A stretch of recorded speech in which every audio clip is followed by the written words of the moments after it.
안녕하셨습니까? 네, 반갑습니다. 창세기 3장 15절에 있는 말씀을 읽도록 하겠습니다. 창세기 3장 15절입니다. 창세기 3장 15절에 있는 말씀입니다. 창세기 3장 15절 내가 너로 여자와 원수가 되게 하고 너의 후손도 여자의 후손과 원수가 되게 하리니 여자의 후손은 내 머리를 상하게 할 것이요 너는 그 발꿈치를 상하게 할 것이니라 하시고, 오늘 이 말씀 우리 모든 성도님들 너무나 잘 아시는 말씀입니다.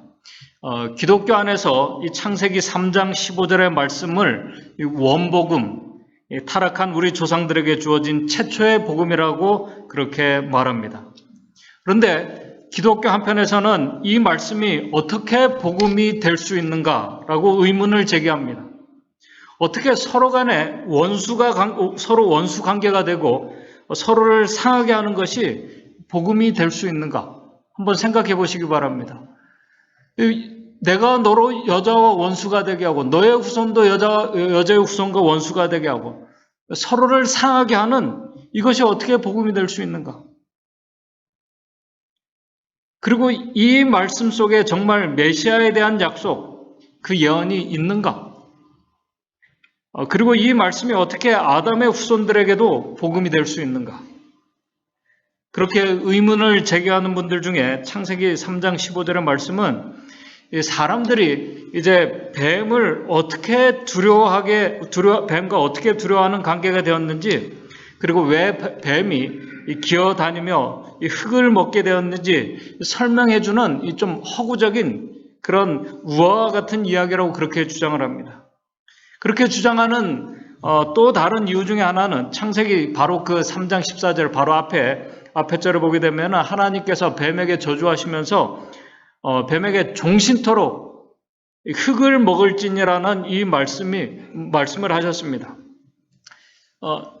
평생토록 흙을 먹을지라는 이 말씀을 들어서 뱀이 흙을 먹습니까? 안 먹습니까? 뱀은 흙을 먹지 않습니다. 뱀은 흙을 먹지 않는다는 것입니다. 그래서 창세기 3장 14절의 말씀을 들어서 이것은 허구적인 얘기다라고 그렇게 주장을 합니다. 그러나 창세기 3장 14절의 그 표현은 관용적이고 또 상징적인 그 의미가 있습니다. 성경에서 이 흙을 먹는다는 의미는 완전한 이 굴복을 나타내는 이 관용적인 표현입니다.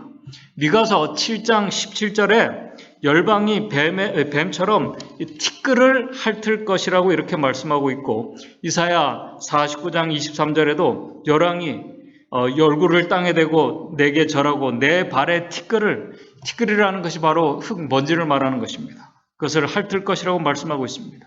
시편 72편 9절에도 원수들은 티끌을 핥을 것이라고 이렇게 말씀하고 있기 때문에 그렇습니다. 오늘 이 말씀을 듣고 계신 저와 여러분들, 우리는 기독교 안에서 그렇게 주장하는 분들이 혹시 있다 할지라도 우리는 창세기 3장 15절의 말씀이 하나님께서 이제 범죄하고 죄를 짓고 두려움 가운데 떨고 있는 오늘 우리의 조상 아담과 하와에게 또 그녀의 후손들에게 주신 복음으로 우리는 믿고 있습니다. 그렇다면 오늘 창세기 3장 15절의 이 말씀, 하나님의 이 약속의 예언, 이 언약을 우리가 믿음으로 받아들이는 자들에게 어떤 복음이 그들에게 어떻게 복음이 되는지, 오늘 이 시간 우리가 타락하기 전, 오늘 아담과 우리 조상들이 타락하기 전 창세전부터 우리 삼위 하나님께서 같이 의논하시고 계획하시고 결정하신 그 구속의 큰 계획, 그 구속의 경륜을 드디어 아담과 하와가 범죄하고 났을 때 드디어 선포하신 이 말씀을 중심으로 오늘 머지않아 이 모든 것이 망가진 이 세상이 다시 회복될 이 복락원, 그 복락원을 완전히 그 낙원이 실현되는 그날을 기다리는 우리 재림 성도들에게 주시는 이 교훈의 말씀을 좀 같이 생각해 보고자 합니다. 먼저 우리가 잘 아시지만 창세기 3장 15절에 이 구속의 이 경륜이 큰 하나님의 그 계획이 범죄한 인류에게 언약으로 선언되게 되는 그 배경을 간략하게 우리가 정리하면서 말씀을 시작하도록 하겠습니다.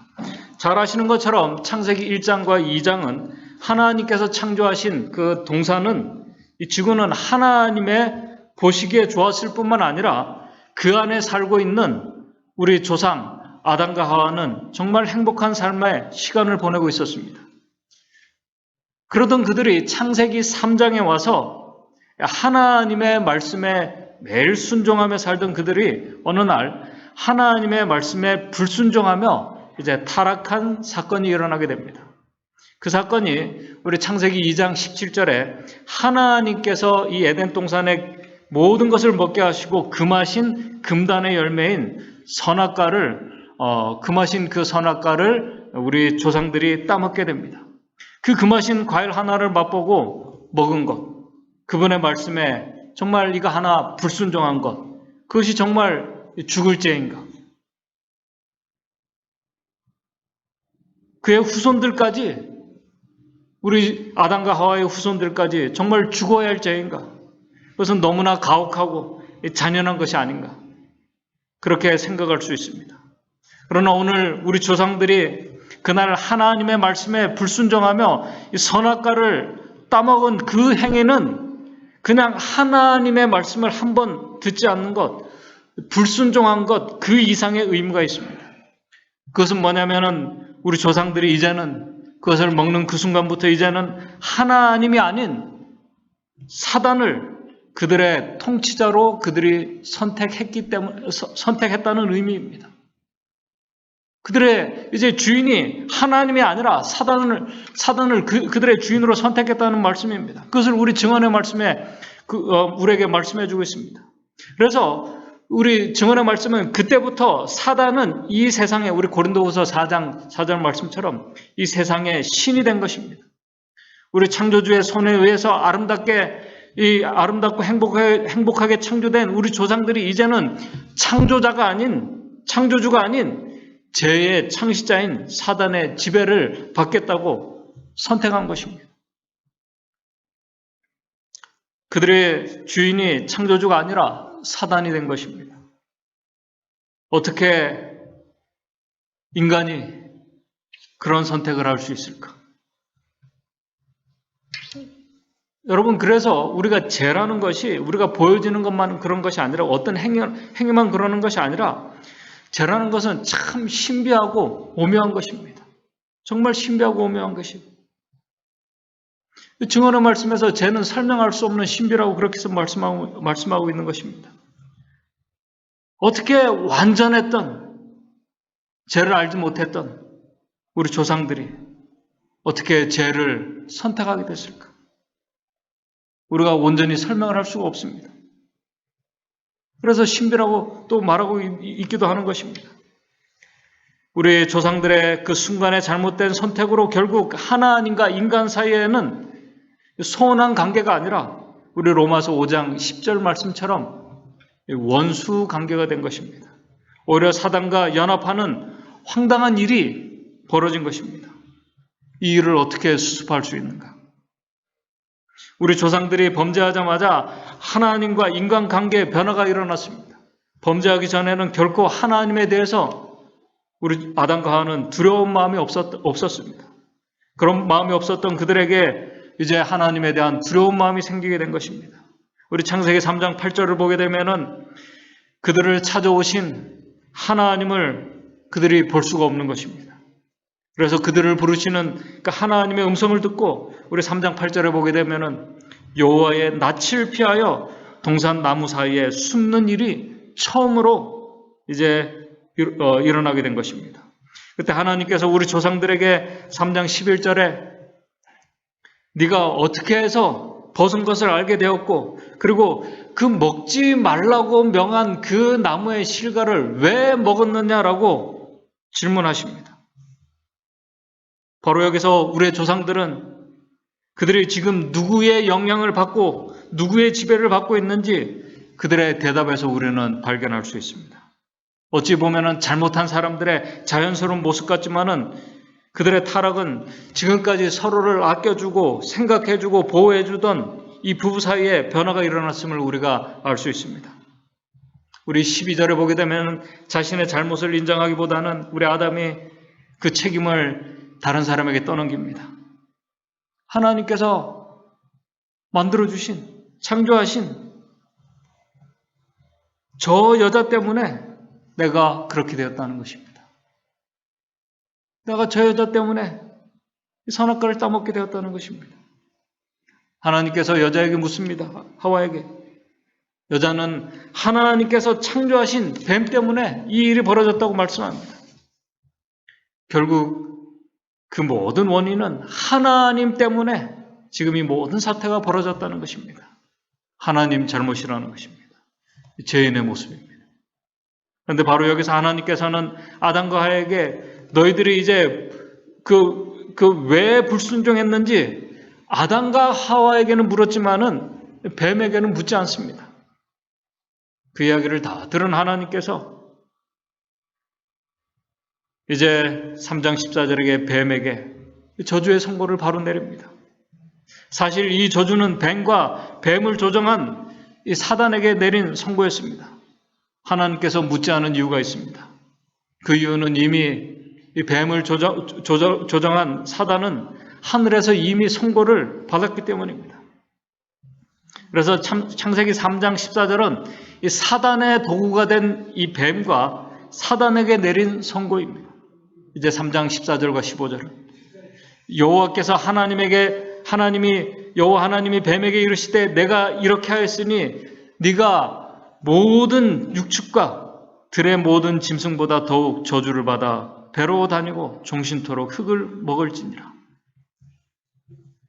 이 선고를 듣고 있는 아담과 하와는 이제 두려움 가운데 떨면서 자신에게 어떤 하나님의 선고가 내려질지 초조하게 기다리고 있었습니다. 그런데 하나님께서 떨고 있는 그들에게 바로 선고하지 않으시고 두려워 떨고 있는 그들에게 오늘 창세기 3장 15절에 복음을 약속하시는 그 내용을 우리가 보게 됩니다. 여기에서 우리는 하나님께서 범죄한 우리 인간에게 오늘 우리 인간에 대해서 하나님이 정말 이 하나님이 아닌 사단을 주인으로 선택한 초라한 그 피조물을 얼마나 하나님께서 아끼시고 사랑하시는지를 오늘 우리는 그 자비를 우리 여기서 보게 됩니다. 그들에게 하나님께서 먼저 창세기 3장 15절에 복음을 약속하십니다. 그리고 그 다음에 범죄한 그들에 대해서 창세기 3장 16절에서 19절에 선고를 내리는 장면이 나오게 됩니다. 인간은 이제 범죄했기 때문에 그들이 고통하며 수고하고 살다가 결국 흙으로 돌아가게 될 선고가 그 다음에 내려지게 됩니다. 그런데 여기서 하나님께서 바로 여기서 왜 범죄한 그들에게 창세기 3장 15절에 복음을 주신 것일까요? 왜 그들에게 이 복음을 주신 것일까요?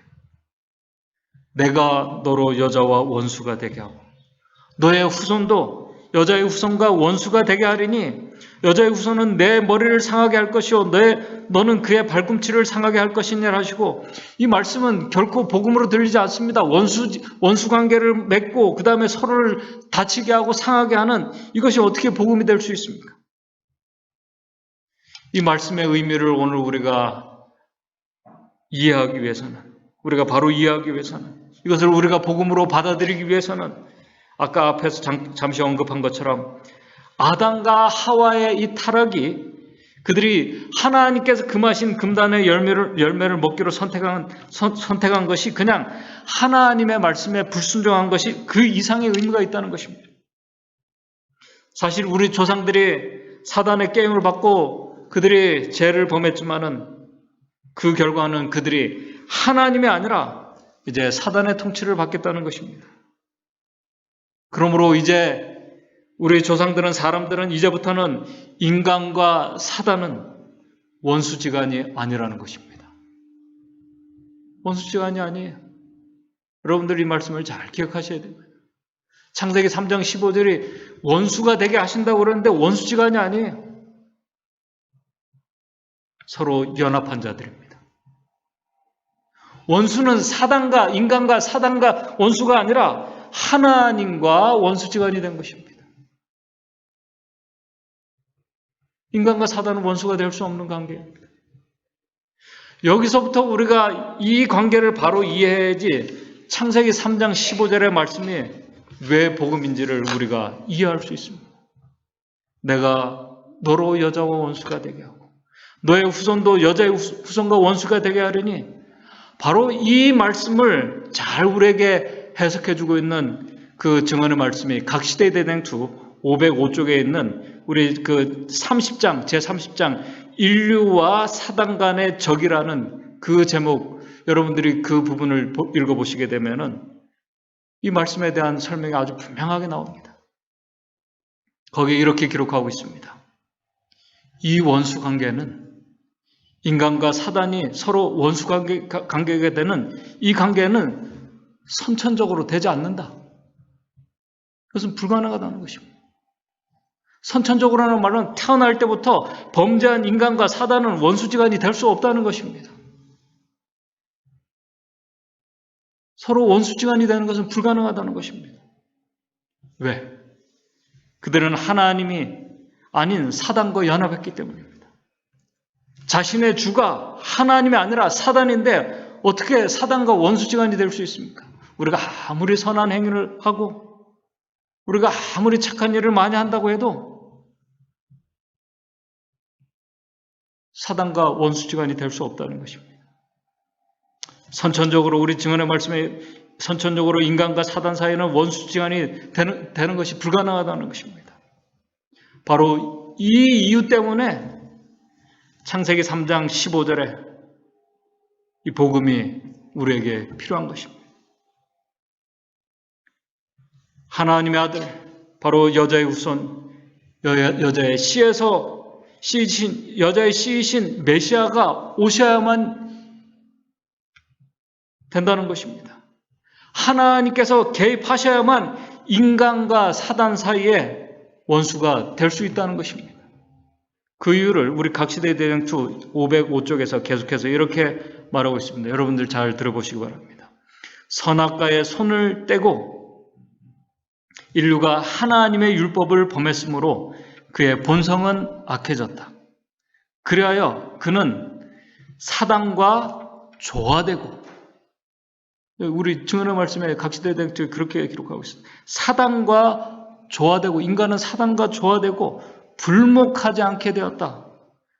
불목은 사단이 아니라 하나님과 우리 사이가 불목하는 관계가 된 것입니다. 그래서 여러분, 로마서 5장 10절이 곧 우리가 그래서 원수 되었을 때, 하나님과 우리가 원수 되었을 때라고 그렇게 말씀하고 있는 것입니다. 계속 우리 각시대 대행투에 이렇게 기록하고 있습니다. 죄인과 죄의 창시자인 사단과는 본질상으로 아무런 원수 관계가 존재하지 않는다. 근데 지금 3장 15절에 원수가 되게 한다고 말씀하고 있는 것입니다. 둘 다 반역으로 악해졌다. 그 배신자들은 다른 사람들에게 자기의 행위를 모방하게 하여 동조와 후원을 얻기 전에는 결코 안심하지 않는다. 그러므로 타락한 천사들과 악한 자들은 결사적으로 연합하기로 하였다. 선천적으로 사단과 연합한 자들, 그들이 서로 원수가 되기 위해서는 다른 누군가가 개입하셔야만 된다는 것입니다. 이 일을 하나님의 아들께서 하시겠다는 것입니다. 그런데 그 일을 하시기에는 하나님께서 하늘이 감당하기에는 너무나 큰 희생을 감수해야만 하는 것이었습니다. 우리 각시대 대행투 506쪽입니다. 만일 하나님께서 이때 특별하게 간섭하지 않으셨다면, 특별히 간섭하지 않으셨을 것 같으면 사단과 인류는 동맹하여 하늘의 하나님을 대항하였을 것이다. 인류는 사단과 원수가 되기는커녕 오히려 하나님을 반대하는 일에 연합하였을 것이다. 하나님의 개입이 없었다면 인류는 사단과 원수가 아니라 오히려 하나님과 반대되는 일에 연합하는 자들이 되었다는 것입니다. 근데 정말 더 놀라운 사실은 창세기 3장 15절의 이 선언이 우리 창세 전에, 우리 창조되기 모든 전에 이미 하나님께서는 그분의 형상으로 창조될 인간의 타락을 하나님께서 아시고 보시고 그 때를 위해서 창세전부터 의논하시고 계획하시고 준비하시고 결정하셨다는 사실입니다. 그 결정은 하나님의 아들께서 하늘의 모든 권리를 다 내려놓으시고 그 큰 희생을 감당하기로 결정하셨다는 것입니다. 결국 하나님께서 창조하신 아담과 하와는 결국 타락하게 되었습니다. 그러나 그 구속의 경륜은 그들의 타락과 동시에 그들이 타락함과 동시에 창세기 3장 15절의 선으로 그들의 회복의 길을, 복음의 길을 하나님께서 준비하셨다는 사실을 하나님께서 친히 그들에게 알려주시는 장면이 바로 창세기 3장 15절입니다. 정말 우리가 이것을 생각하면 생각할수록 하나님의 놀라운 자비와 그 놀라운 은혜를 우리가 생각하게 됩니다. 그 회복의 길에는 범죄한 인류의 죄에 대한 책임을, 그들이 범한 그 죄에 대한 책임을, 그 죄책을 누가 질 것인가 바로 포함되어 있습니다. 당연히 범죄한 아담과 하와가 책임을 져야 할 것입니다. 그런데 바로 그 책임을 여기에서 하나님의 아들께서 직접 지시겠다는 것입니다. 더 나아가 선천적으로 불가능했던 인간과 사단 사이의 연합을 우리 하나님의 아들께서 깨뜨리시고 사단과도 원수가 되게 해 주시겠다고 지금 약속하고 있는 것입니다. 그렇게 되면 이제는 하나님과 원수가 아니라 우리 로마서 5장 10절 11절의 말씀이 바로 그것을 말씀하고 있습니다. 로마서 5장 10절 11절입니다. 사실 우리는 이것도 모르고 있습니다. 우리가 이 관계에 있는지도 우리가 모르고 우리가 그냥 살다가 이렇게 끝나는 사람들이 너무나 많아요. 로마서 5장 10절 11절입니다. 우리가 원수 되었을 때 누구하고 원수가 됐는지 사람들은 모릅니다. 그냥 살아가다가 그렇게 돼요. 우리가 원수 되었을 때 그 아들의 죽으심으로 말미암아 하나님으로 더불어 이제 뭐예요? 화목되었은지요. 화목되었은지요.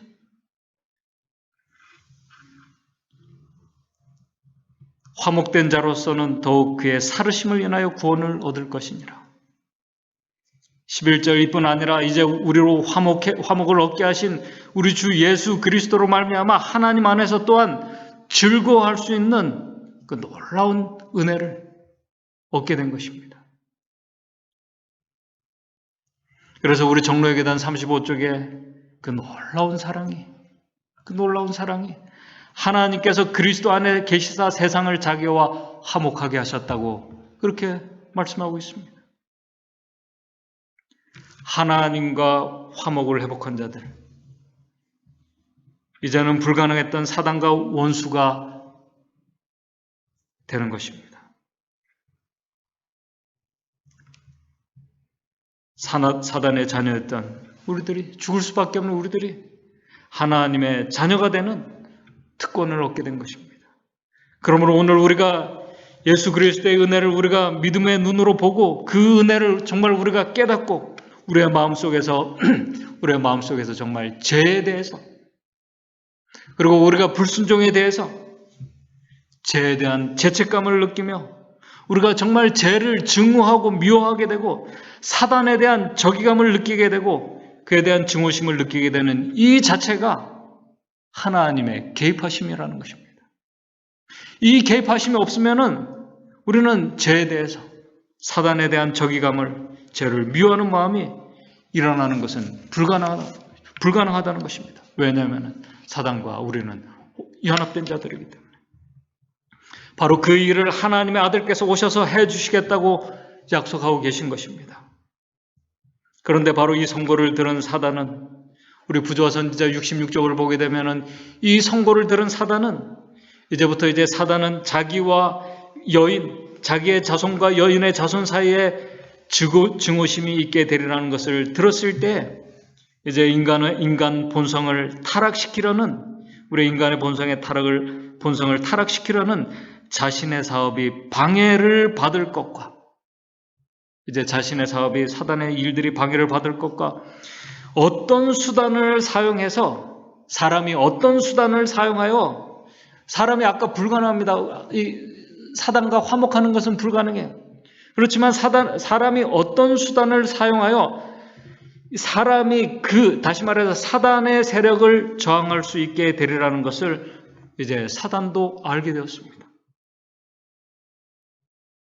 사단은 창세기 3장 15절의 선언을 듣고 지금 자신의 그 큰 계획과 사업이 하나님의 아들 때문에 방해를 받게 될 것을 알았습니다. 이 사실을 알게 된 사단은 죄인들에게 하나님의 그 약속을 믿지 못하게 하고 무력화시키고 세상의 매력적인 것들로 유혹하며 하나님의 약속이 얼마나 큰 은혜인지를 보지 못하게 합니다. 우리 그래서 종로의 계단 35쪽에 보게 되면은 사단이 우리를 하나님의 그 약속을 붙잡지 못하게 우리를 뭐에 집중하게 하냐면 너는 큰 죄인이라는 것입니다. 생각해보라는 거예요. 회복할 수 없는 죄인이라는 것입니다. 네가 아무리 그렇게 해도 본성 자체가 악하기 때문에 죄인이라는 것입니다.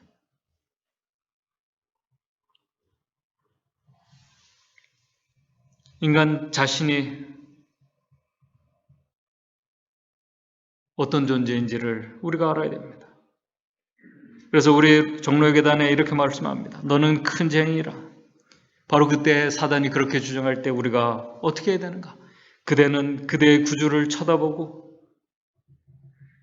그의 공로에 의지해야 한다. 라고 그렇게 말씀하고 있습니다.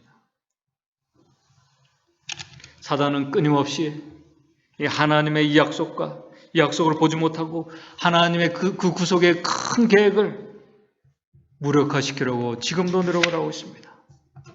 하나님의 약속에는, 그런데 그 하나님의 약속에는 그런 이 사단의 공격과 방해를 저항할 수 있는 능력과 길을 안내해 주시고 거기에는 그 모든 것 약속까지 포함되어 있다는 사실입니다.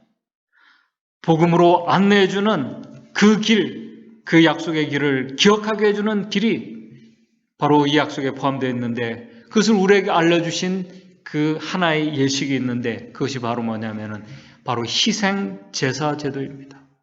여러분들 왜 아담과 하와가 타락하고 나자마자 왜 사람들이 이 잔인한 희생제사 제도를 우리 하나님을 믿는 사람들이 이 제사 제도를 이 제사를 왜 이 예식을 하게 됐는지 한번 좀 생각해 보시기 바랍니다. 왜 이것이 시작되었는지.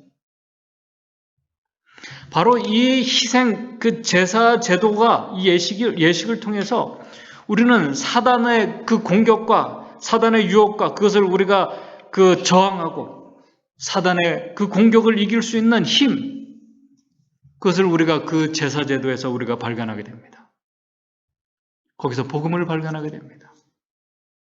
그 복음이 바로 하나님의 아들을 표상하는 어린 양입니다. 하나님의 아들을 표상하는 어린 양이에요. 우리 부조 선지자의 이 제사 제도가 왜 시작되었는지, 하나님께서 왜 이 제사 제도를 주셨는지 우리 부조 선지자 63쪽에 이 모든 것을 설명하면서 이렇게 말씀을 하고 있습니다. 68쪽입니다. 희생 제사들은, 오늘 우리에게 주신 희생 제사들은 사람에게 그의 죄를 항상 상기시키고 우리의 죄를 상기시켜주고 자신의 죄에 대한 참회가 동반된 시인과 자복을 말합니다. 약속된 구주를 믿는 그의 신앙 고백이 되도록 하나님에 의해서 제정되었다라고 그렇게 기록하고 있습니다.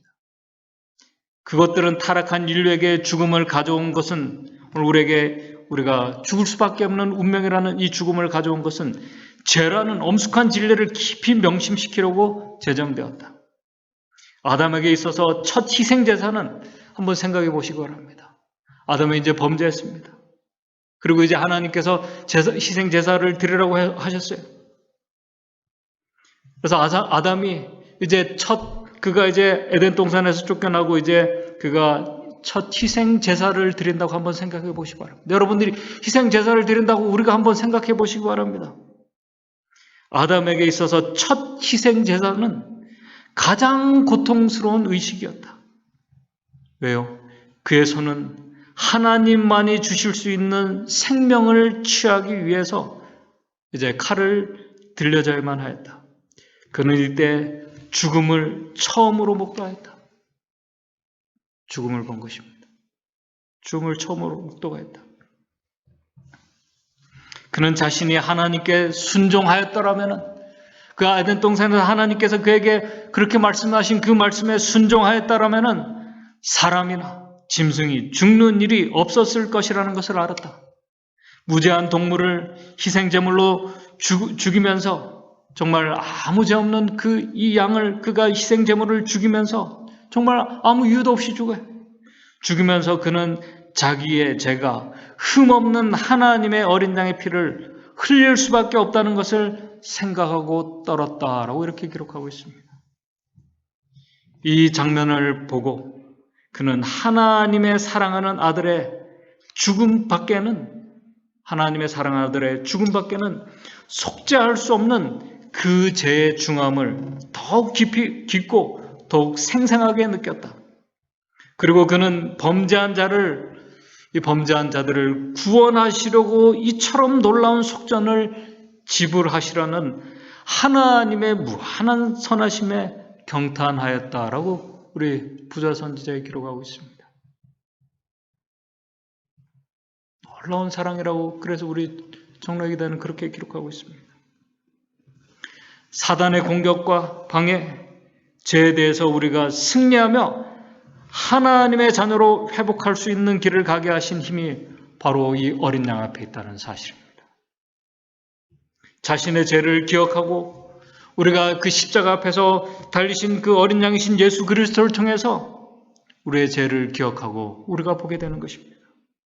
그 앞에서 우리가 자복하고 회개하는 것입니다. 죄에 대한 진정한 참회와 회개와 돌아섬입니다.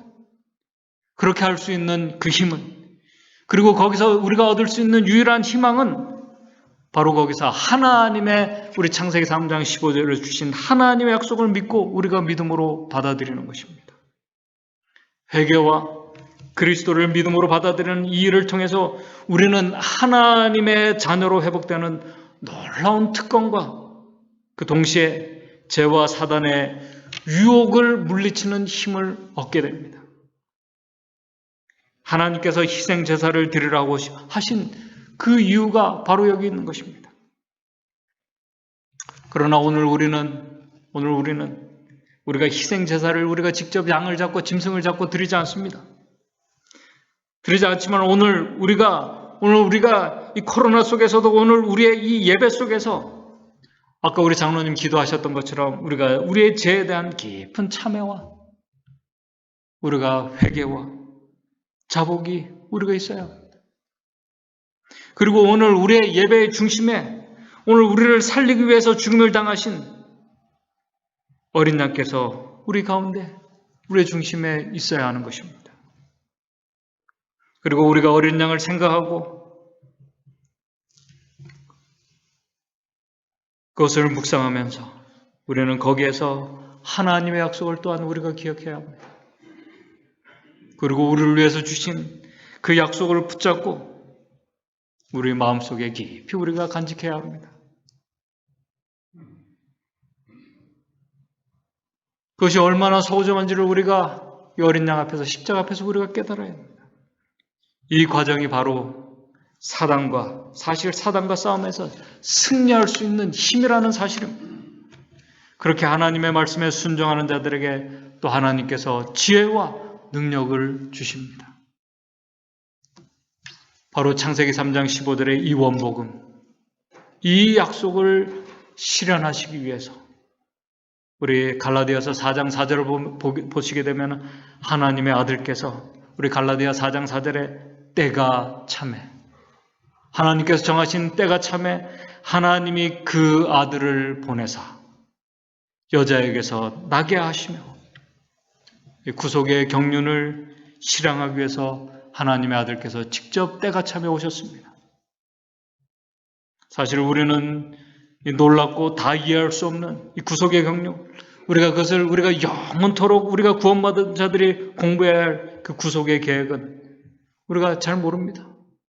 우리가 드러난 것에, 오늘 이 말씀 우리가 드러난 것에 정말 극히 작은 부분을 우리가 살펴보았을 뿐입니다. 때가 참에 하나님의 아들께서 약속하신 대로 오셨습니다. 그리고 약속하신 대로 죄의 값을 지시고 십자가에 돌아가셨습니다. 구속의 계획을 성취하셨습니다.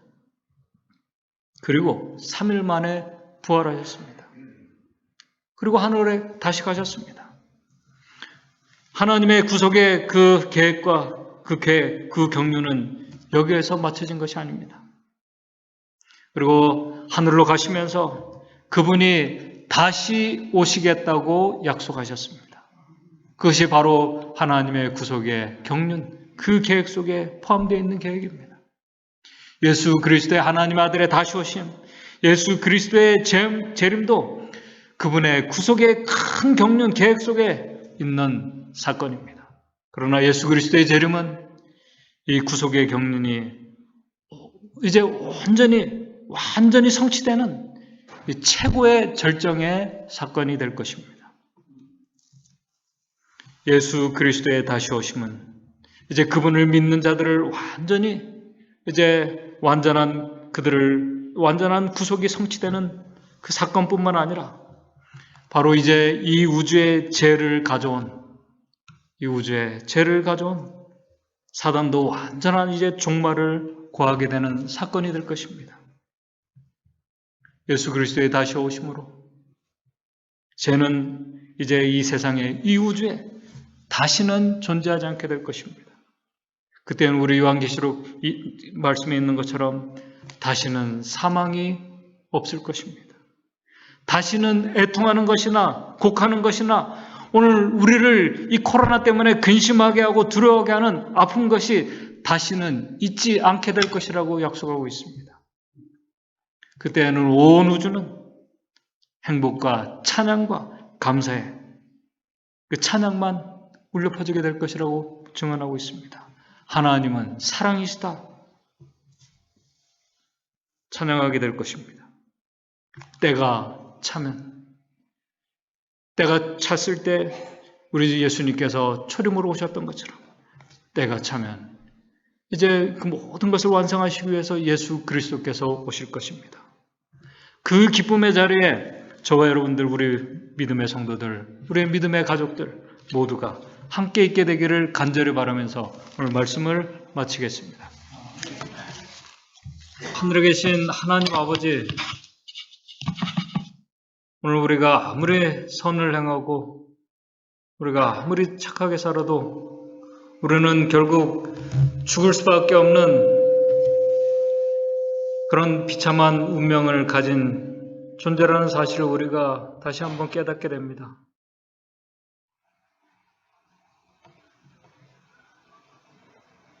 그런 우리를 구속하시기 위해서 다시 회복의 길을 우리에게 알려주시기 위해서 오신 그 하나님의 그 크신 사랑을 오늘 우리가 깊이 다시 한번 생각하는 이 안식일 될 수 있도록 도와주시옵소서. 그 은혜를 우리가 기억하면서 우리 자신의 모습을 보게 되고 우리가 정말 참여하고 회개하고 자복하고